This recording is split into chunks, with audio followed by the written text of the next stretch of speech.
Hello, everyone, and welcome to the Wednesday Build. This is episode 1.38. And today we're going to be discussing the topic Make Something from Nothing: How to Break the Seal of the Blank Page, featuring a 60-minute timer and you. My name is Brittany Hernandez, and I am a lawyer, a professional no-code, low-code developer, a legal tech educator, and the global ambassador to law schools for Gavel. So as I mentioned, today we're going to be discussing the topic Make Something from Nothing: How to Break the Seal of the Blank Page. Now, the reason I wanted to talk about this is sometimes you might invest in a tool such as Gavel, for example, or some other tool like a Software or a Bubble or Glide or whatever tool you're using. And you're so excited about getting started and trying something, but you get to the page and it's blank and you have no idea what you want to build. So that can be kind of hard to confront because you had, kind of all this inspiration, but then you're also like, how do I start? How do I break the seal of that blank page, for example? So I thought it might be useful to kind of go through how I was able to develop a particular application and how I was able to kind of share that with a fellowship program that I ran for Gavel. And we can kind of go through that same process. And I'll show you kind of behind the scenes of my own process for coming up with this idea. So let's first start with this idea of what questions you should be asking yourself, and I'll show you how those played out in the example that I'll be sharing. So one question that you should ask yourself when you're trying to break the seal of the blank page or make something from nothing is, what do you have? Do you have some type of expertise? Did you go through a particular experience that's relevant? And have you come up with any templates or cheat sheets or some kind of item that you could then automate or turn into an application of some kind? In this particular realm, we're going to dig deeper into the question of how to take advantage of something called the user method in order to create applications, which is a book by Jeff Schwarting and a kind of a method by him. And the next question you should ask yourself is, what do you need? So how can we fill any gaps in knowledge or skills? If maybe you understand how to use some parts of a tool, but maybe not others, are you able to take any training courses? Are you able to reach out to a consultant? Are you able to get a tutor or coach? So how can you fill those gaps in your knowledge? And then what pain does this address, or what problem does this solve? And then for whom? So the reason why I want to kind of go in that direction is especially around this for whom, because that can help really shape how this application turns out when you launch it. And that's going to be relevant in kind of this example that I'll show you. And then finally, where do they hang out and speak openly about this particular issue? So let's say, for example, you are someone who has gone through menopause yourself, and you want to be able to help other people who are going through the same process. Where can you find where people are talking about this openly and asking their questions and sharing kind of more vulnerability about what they're going through, so that you can then find a way to address those concerns very gently and with an approach of empathy and humanity. So these are some of the questions we want to ask ourselves. What do you have? What do you need? What problem does this solve? For whom? And where do they hang out and speak openly about this? So let's start with, what do you have? So I wanted to start from here because of the fact that I actually know Jeff Schwarting, and I read his book a long time ago, and it has stuck with me throughout my entire career as something very valuable. So it's actually on Audible, but you can also find this on Kindle or anywhere else on Amazon. So what he says about the user method is about how entrepreneurs create successful innovation. And so he talks about how you should forget everything you've learned about creating new businesses, forget market research, forget customer interviews, forget everything business school teaches, forget about finding pains in the market or gaining user empathy or validating hypotheses. Wrong, wrong, wrong. And I know that I mentioned pains, but we'll come back to that. Without doing any of that, Mark Zuckerberg launched Facebook and had 75% of the Harvard student body join in less than 1 month. Dropbox wound up with 1 million users and a hockey stick growth curve 7 months after launch. The founder of Spanx went from selling fax machines door to door to becoming the world's youngest self-made female billionaire in just over 10 years. But if their success wasn't the result of traditional tactics, how did they do it? Dumb luck, genius intellect, magic? Despite what you were taught in business school and the enticing maxims of the latest 5 ways to innovate articles, the reality is that 50 to 80% of successful innovations are created by people who simply made something they wanted to use. So this is kind of the key phrase here. Then they showed it to other people. So this part here, let's see. The reality is that 50 to 80% of successful innovations are created by people who simply made something they wanted to use. Then they showed it to other people. So in kind of listening back to this book from, I originally read it many years ago, maybe even in like 2016 or so. Oh no, actually probably like 2017, 2018. I was re-listening to it recently, and he gives the example of Airbnb, which is on the list here, for kind of some of the examples of the world's successful innovations. And he kind of goes through each of these different examples. But under Airbnb, he kind of talks about the founder's journey and how they were broke at the time and living in San Francisco, and rent was going to be due very soon, and they didn't have jobs, and so they were trying to think of how to pay rent. And there was a conference of some kind that was going on in their area, and they noticed that the website didn't really give a lot of options for places to stay, and that everything was kind of booked up. So they kind of looked around their room and was like, well, we could pull out some air mattresses, we can throw some blankets down, we can invite people to come stay with us if people just need a place to stay, like for, if they're happy to stay on the air mattress, if they're happy to sleep on the couch, then we can accommodate them. So they were kind of solving their own problem of needing to pay rent and finding kind of this creative way of also simultaneously solving someone else's pain point and problem of needing a place to stay near a conference when everything is booked. So that's kind of what led to this kind of air bed and breakfast, or Airbnb. So this kind of idea of starting with yourself, what do you already have? In that case, they already had a place that had space for someone who needed to be in that area during that time, and they had extra mattresses that they could throw down. And they had also some, as far as like, what do you need as far as the knowledge and skill gap. One of the things they were talking about in an interview that's featured in the audio book as well as the kind of regular book is the concept that they had some basic like HTML, CSS, and JavaScript experience in order to kind of put a site up really quickly within 24 hours. And they didn't, though, have access to an audience. So what they ended up doing was reaching out to bloggers to kind of fill that need of their own. What did they need? They needed a way to reach their audience.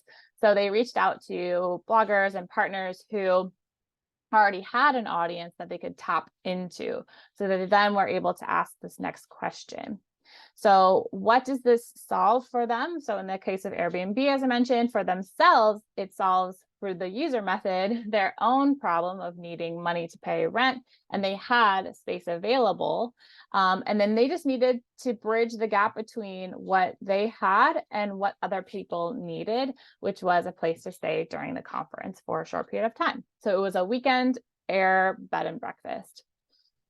And it was for specifically kind of these conference people, and then it expanded from there.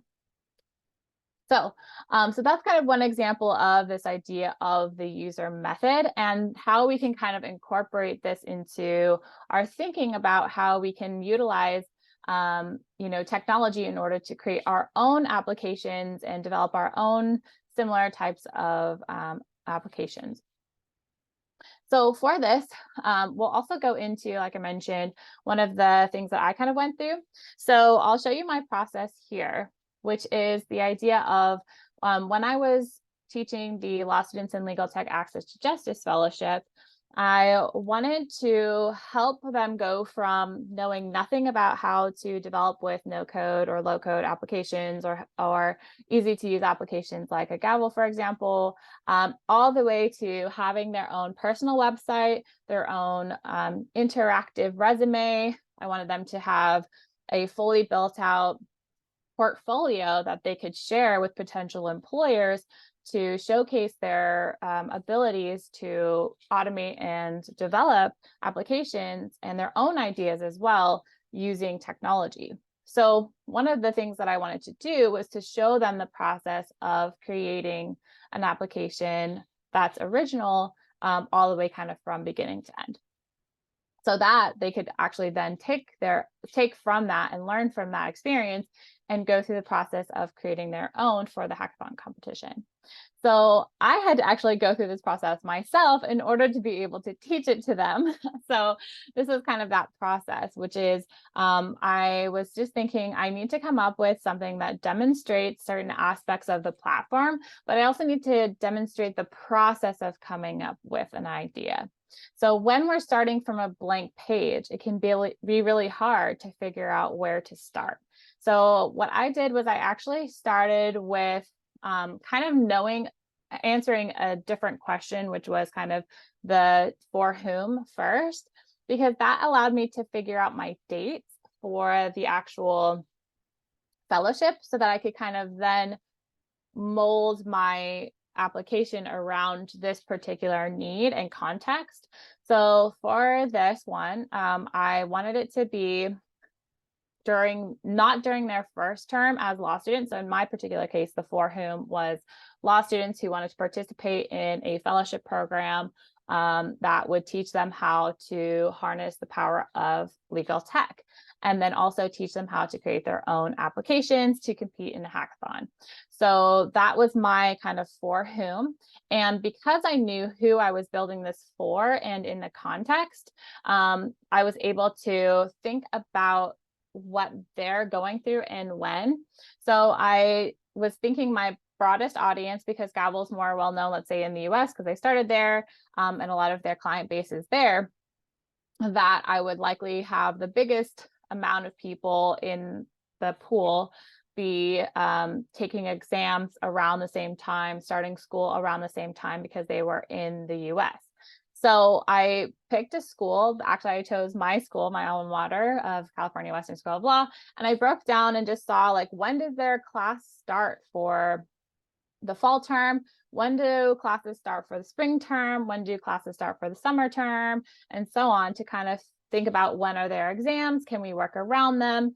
How can I schedule the fellowship itself? And then how can I scope the application to consider this time frame?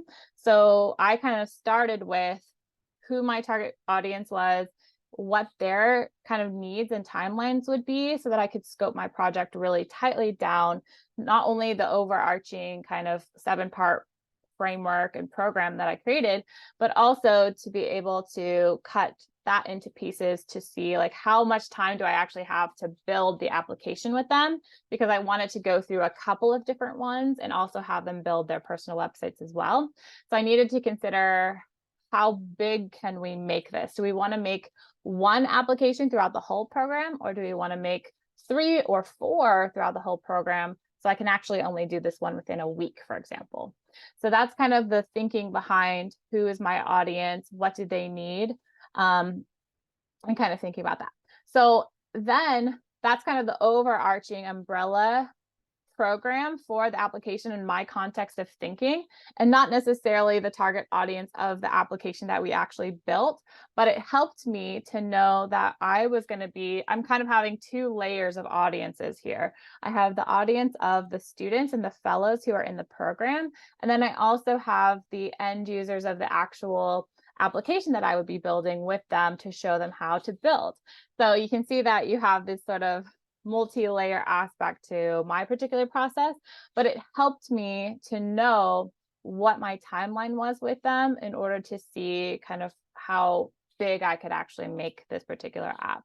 So in your case, maybe you wouldn't have this kind of split layer of trying to teach someone how to create an app and then also creating one, but maybe you can think about your audience to this type of level of who am I solving a problem for? What do they need? What are their kind of time constraints? And how can I work within those constraints? And so for this particular one as well, I kind of started off with, okay, now I know my timeline. So I wanted to start not in the fall term. I wanted to start in the spring term. I could see when classes start. I didn't want to start during the same week as their first week. So I actually waited a week afterwards, I believe. So their classwork started on January 9th, and we actually had the class start on the 18th of January, I believe. So we waited about, 9 days or so to actually start the program after they had actually started. So then I was thinking about, in the timeline of where we are in the fellowship, when would we actually start working on the app that I want to build with them? And when does the class end? So we were going from January to May. So you can think about it for you, maybe you want to build within a quarter, or how much time are you devoting to building something, for example. So for this one, I was able to also think about, okay, so I need to get them from 0 to a completed app in this time frame between May, and actually it would be April because the actual hackathon was in May. So thinking about that, I was like, okay, well, what's going on in the world during that time that we could kind of utilize as part of our marketing strategy as well? So let's say we were going to build something in February, if we were going that quickly to get to this app part already and maybe building a bigger app. And so I was looking at things like, what are some of the things that are happening? Like what kinds of awareness months are happening during this part of the year from January to May? And is there anything that we could then later do some marketing pushes around in order to help boost the launch of this app? So I was thinking about, okay, if we finished in February, we could do something around Teen Dating Violence Awareness Month. So maybe we could build an app around helping, let's say, teens understand whether or not they have the ability to get a restraining order, or maybe maybe something that shows them where the police stations are in their area, or whatever else the case may be, but that we could launch it during the time that this is at its height in the year of people talking about it, so that it can get more awareness once we finish and launch it. So this didn't actually work for the plan as well, but I kind of just still noted it because it would just be kind of too early in my process of teaching them, because they wouldn't have learned enough yet to build that. So I thought, okay, what about March and April? So in March, this one is talking about how it's celebrated as National Disability Awareness Month, and then kind of going through this. And so I was thinking, okay, maybe something around disabilities. And then I was thinking, well, I wonder if there's anything around disabled veterans. And that goes back to that first questions of what do you have? Because in my own experience, I served in the military for 4 years. And so even though I'm not myself a disabled veteran, I can think about how this might link to my own experience and background. So I found that during the month of April, which would be about when we would get to the point where we could finish the app we were building together, and it would be a good time to finish and launch it, you could say, is this idea around Paralyzed Veterans Recognition Day. And then it kind of goes into this kind of the background and history of this. So I kind of settled more and more through the research and through the understanding of the context and the audience. I was starting to kind of get more and more focused on what I might be able to build with the fellows to show them how to do this. So through that process, I was able to come all the way down to this idea of veteran disability benefits. And then within that category, I did more searching around and trying to see, I was looking for rule language.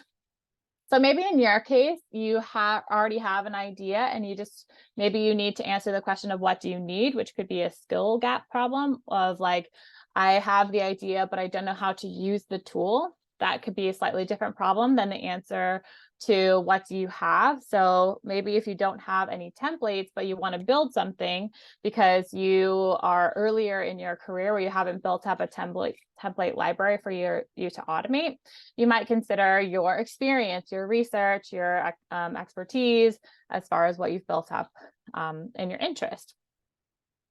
So in this particular case, I kind of went through and thought about my own experience. I thought about the context of what was going on during this time frame. I thought about my audience for specifically the fellowship program itself. And then in the making of the app for disabled veterans, I thought about the end user of the actual veteran. So that's how you can have kind of multiple layers when you're building something. And all of those different pieces help you to understand how best to build something. So you can see that I ended up landing throughout all of this research and kind of thinking about how to use this. And by the way, I use Notion for this. So this kind of blank page that you're seeing is a Notion page.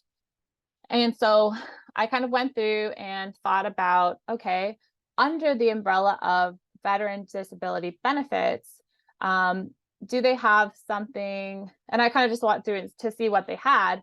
And I could see that they had different types of grants. So they actually have, I'm sure there are many other types of grants, but they had a couple that I wanted to kind of hone in on. So they had grant eligibility, for your permanent home, for a temporary home. And then they had, so they had this kind of SAH, or specially adapted housing, and they had an SHA, and then they had a TRA, and then they had another one, which is the home improvements and structural alterations grant. So I felt like this is one that would be good to start with because you can scope it all the way down and then build it up if you wanted to. So one of the main things that you can do to help you get off of the blank page and to break the seal of the blank page and to start making something from nothing is the idea of scoping down your project to something small that could be built up later on, just so that you can finish something within a short period of time. And then you can kind of work out the kinks and do all the thinking while you're in that space where you could finish it quickly. And then you can build on top more layers afterwards, but knowing kind of in the back of your head that you're going to think about expanding this in the future, perhaps.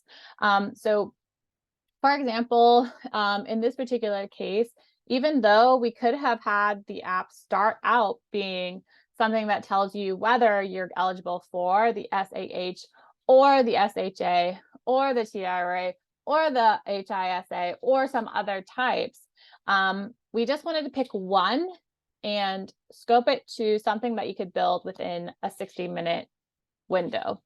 So in the example that I'm giving here, what I had the students do is actually pull up a 60-minute timer. So I've just looked on YouTube for a 60-minute timer, and we did an exercise together where we just picked one we liked. So maybe this one, for example, I wanted to make sure there would be like a little noise at the end. Yeah, so this one just says like a little beep at the end. So what I did was I put the timer up, and then I said, okay, and I kind of just recorded this and had them kind of follow along in the video. But also in my own process, I was trying to force myself to scope the project down so small that you could just finish something in 60 minutes just to get me going. 60 minutes is just 1 hour. Let's say you were trying to build this. You could think about the idea that projects and tasks expand and contract to fit the time that you give it.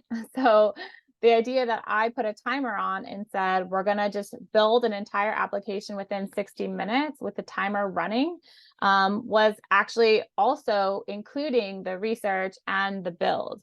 So I forced myself to find a project, read through the rules, and build something based off of that within 60 minutes and then stop at 60 minutes. That was the exercise. So we kind of went through this process of, once I was able to find something that I could start off with, then we could go through that process. So I just found, actually, I'll just click here really quick. So I found this page. And also, one question you could ask yourself is, does it already exist? So that's something that you should consider as well. Does the solution already exist? However, I would suggest that even when you're learning, like when you're just trying to figure something out, I think it's okay to like reverse engineer for your own, not for like production and like to actually sell, because that would be copying someone else's idea.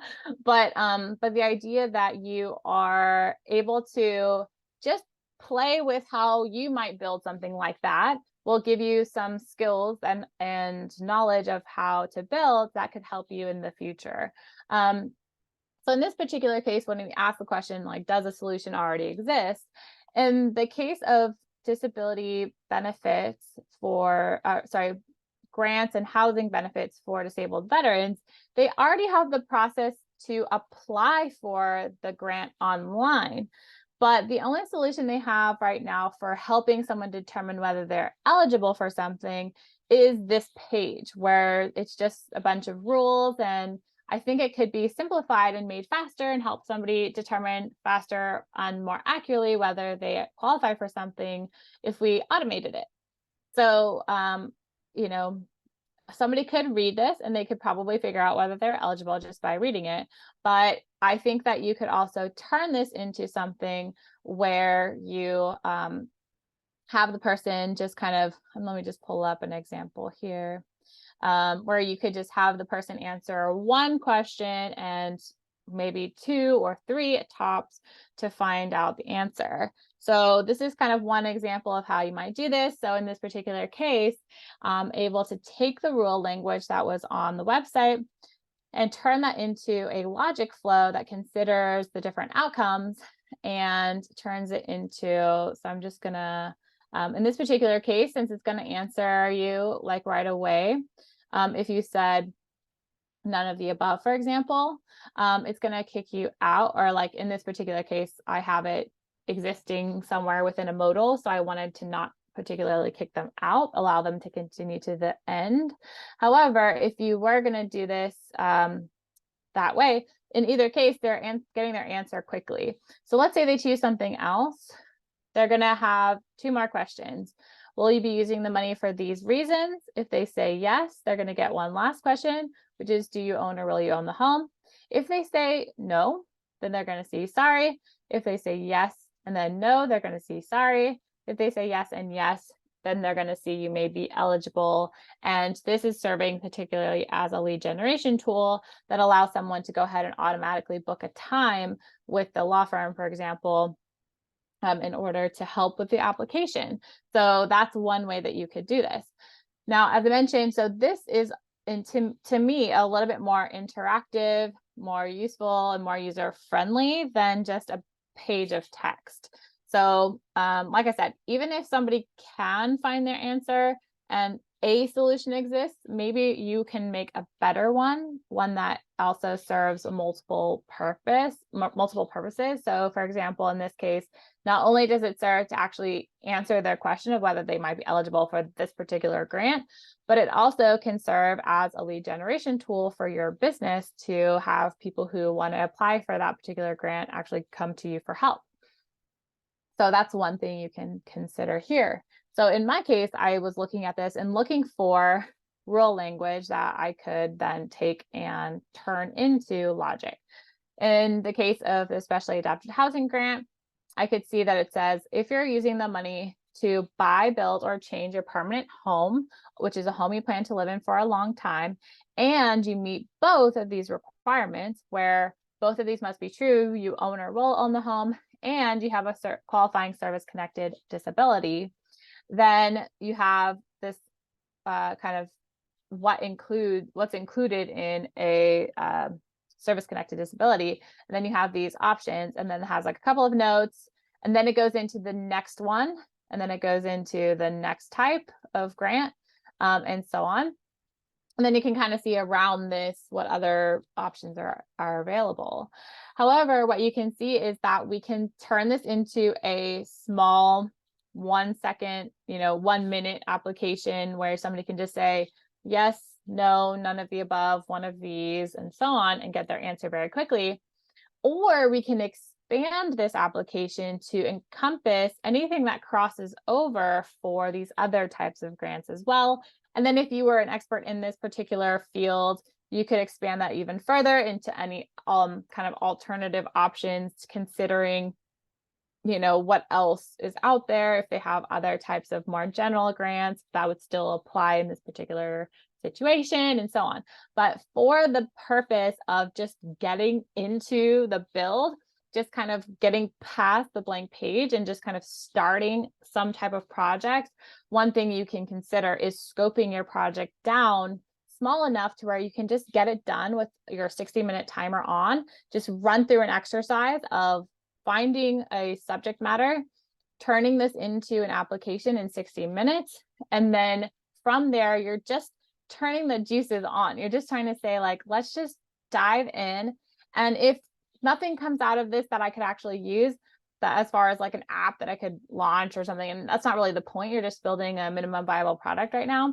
And so at that point, you're just trying to get started without having it feel very overwhelming of, oh man, I want to encompass every state in the US, and I want it to be for every different jurisdiction within those states, and I want it to consider all of these different pieces. Like, when you're starting a project, let's just start with one thing so that we can just get started without feeling super overwhelmed, and we can feel like we've made some progress. And then we can kind of build on those layers, considering and having in the back of our minds that we want to expand this in the future, which will help with our build strategy. But thinking mostly about, how can I just get started? And one way you can get started is by going through this exercise of finding a subject matter that has some real language that you're interested in, and then that you can scope into either something smaller or build out into something bigger. And then having a timer, you can even have it be smaller than 60 minutes. You can have it be a 30-minute timer, something that will make you feel like a sense of urgency without feeling like overwhelmed. So just consider that as well. So you can see kind of through this process that I thought about these questions. What do I already have? So in this case, I had some experience in the military. What do I need as far as a skill gap? Maybe in this particular circumstance, if I wanted to actually launch this to a real audience, and in this particular case, I was just using it to teach people how to create something from nothing. Maybe I would need that kind of not necessarily a skill gap, but for a reach gap. So maybe I don't have an audience of a lot of veterans with disabilities. I don't have like a newsletter that has this particular audience on it. So I would need to figure out what I need, and maybe I need partners that are going to help me to market this particular application, things like that. So I also asked, so what problem is this solving? So I'm solving a very specific problem in the market, which is helping someone determine whether they're eligible for a very specific type of grant, and then maybe building that on later to see if they're eligible for anything else. For whom? And then this is for this very particular market, which is veterans from the United States who are disabled, who might qualify for this type of grant. And then you have where do they hang out and speak openly about this? So is this a problem at all? Like, maybe I could find different forums, different communities where people who have this particular problem, where they need to, in this case, what this grant does is it allows people to do things like widen their hallways, create bigger bathrooms, to add rails, to add ramps, remove stairs, that kind of thing. So they can make modifications to their home with this grant, which gives them some money to do that.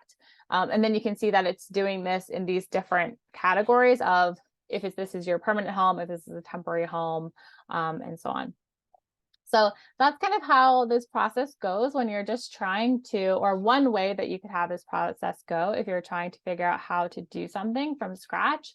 And you can kind of see that I just needed a blank page of my own, even just to kind of get to the point where I could break the seal of the blank page by going through that exercise.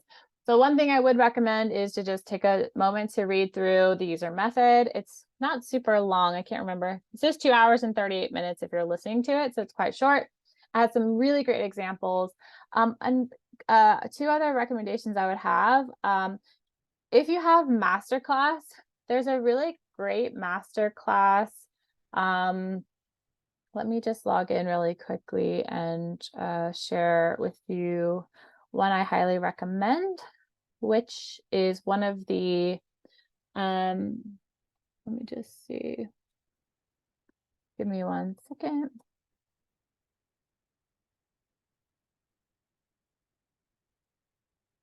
So let me just find, so it's actually from Sarah Blakely, and she has a course on self-made entrepreneurship, which is fabulous. So she talks a lot about things like using your intuition, kind of bootstrapping tactics, how to find manufacturers if you're manufacturing physical products, all sorts of stuff, how to come up with ideas and all the things. So she is super brilliant, obviously. How to rework products, or in this case, in our conversation, we're talking about things like digital applications, but how you might rework something that you've already made and like rework it a little bit and rebrand it and like maybe do it at a different time in order to not have it be wasted, if it didn't kind of do what you wanted at first. So this one's super good. I really like this one. That's a really good one to watch when you're thinking about entrepreneurship. I would highly recommend reading the user method. And then one more recommendation is called Tiny Empires by JT. So this is on Substack. So he has a great Substack kind of I guess account, you could say, where he goes through a ton of super useful tips on how to develop especially when you're like a solopreneur, when you're doing something by yourself, or you're just a very small team, maybe just by yourself, or maybe you and one other person. So like this particular one, how to become a solo founder in 100 days. I just read this one today.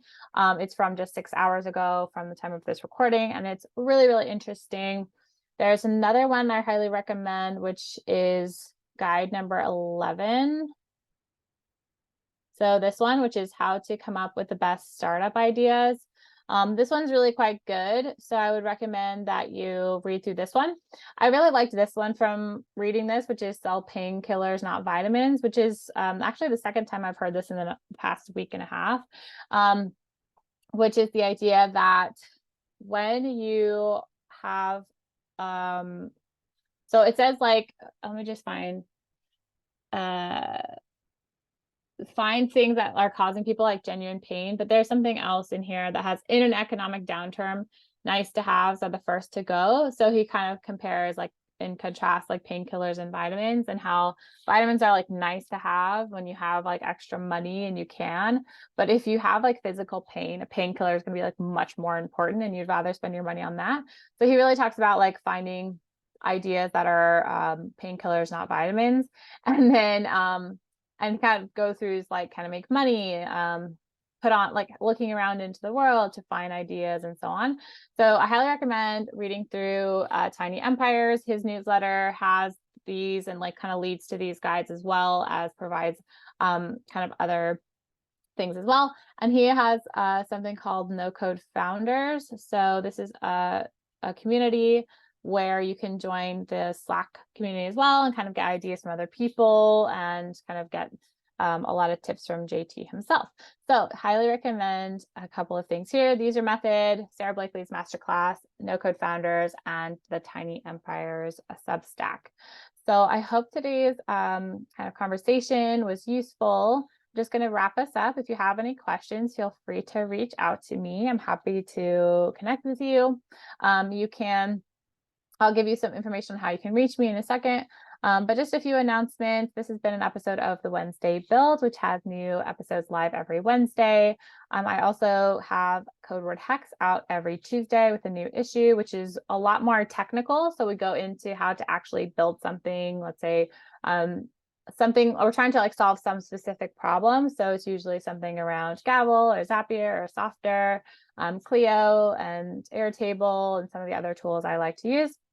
I also put a new issue of the weekly newsletter called the Tuesday Forecast out every Tuesday.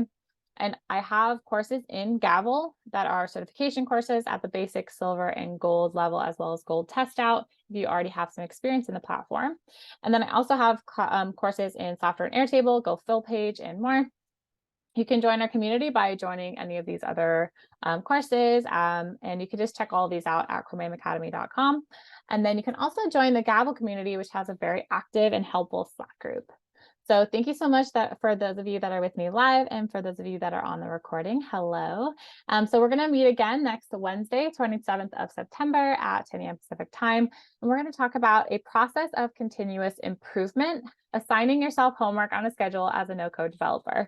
So I know it's not the most fun topic, that homework isn't the most fun topic, but it's going to be a really useful exercise to go through, I think. So feel free to connect with me on LinkedIn if you want to chat about this or some of my past videos. You can reach me at Brittany@chromeam.pro as well. But if you want to talk to me about Gavel's law school program, you can email me at Brittany@gavel.io. So that is all for today's video. I'm so happy to be able to share all this with you, and I will see you all next week. Bye, everyone.